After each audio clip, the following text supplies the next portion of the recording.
আসসালামু আলাইকুম ফ্রেন্ডস। তো আজকে আমি আপনাদের সাথে শেয়ার করব আমার মার হাতের মোরগ সংখ্যা পিঠার রেসিপি।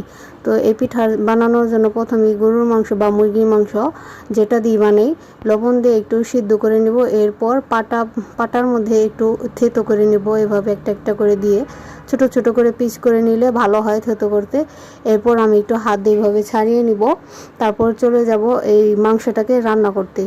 তো প্রথমে কড়াইয়ের মধ্যে একটু তেল দিয়ে এর মধ্যে পেঁয়াজ মরিচ কুচি দিয়ে ভালোভাবে নেড়ে চেড়ে এর মধ্যে দিয়ে দিব একটু লবণ, একটু আদা রসুন বাটা, একটু হলুদ মরিচ গুঁড়া দিয়ে এর মধ্যে একটু পানি দিয়ে নেড়ে চেড়ে যখন শুকিয়ে আসবে এর মধ্যে দিয়ে দিব মাংসের ঝুড়িগুলা।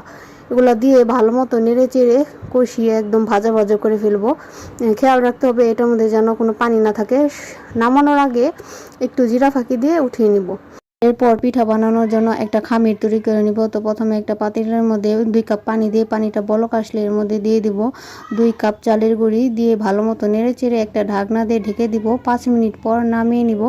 গরম গরমে এটাকে মথে নিতে হবে। এরপর এটাকে আধা ঘন্টা রেস্টে রাখতে হবে। এরপর চলে আসবে পিঠা তৈরি করতে। তো প্রথমে একটা পাতলা করে রুটি বেলে এরপর অল্প একটু মাংস নিয়ে সাইডে এভাবে দিয়ে তারপর হাত দিয়ে চেপে চেপে সাথে একটু ময়দাও দিয়ে দিব। একটু চেপে চেপে একটা পিঠা কাটার দিয়ে এভাবে কেটে নিব।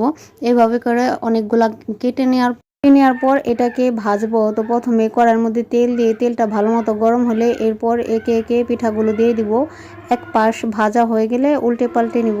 অল্প আঁচে এটাকে ভাজতে হবে। অল্প আঁচে ভাজলে এটা মুচমুচে হয় খেতে।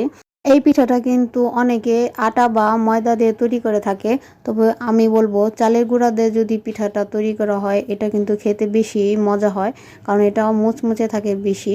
আর ময়দা বা আটা দিয়ে তৈরি করলে সেরকম মজাটা লাগে না আমার কাছে।